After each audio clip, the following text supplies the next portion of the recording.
तनिको से हमारा सर ना कर दे। दिन भर खेतों में संगे संगे धनिया भले ही तुमको खटाएंगे।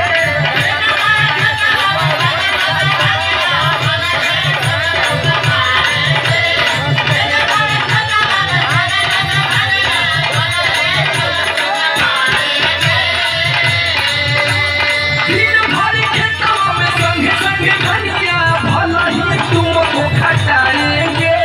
हथिया के गरम गरम मछली के जूसा रोटिया में बोल के खिलाएंगे।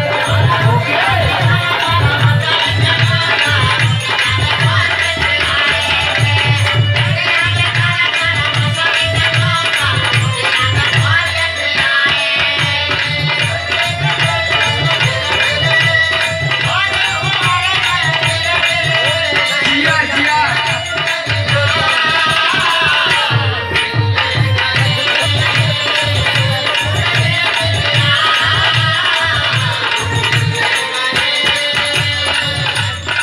देखा दिखावा काम करो से देखना तेज बोलेगा। आज तक एक पर्दा खरीदला बा तू गावा से आलू डीएम बनैया। किनल ना साल एगो स्वेटर बाजार से आ चुभ चुभ पेट हमर गोड़ ताड़े जा। देहिया जो खाम पूरा देहले बता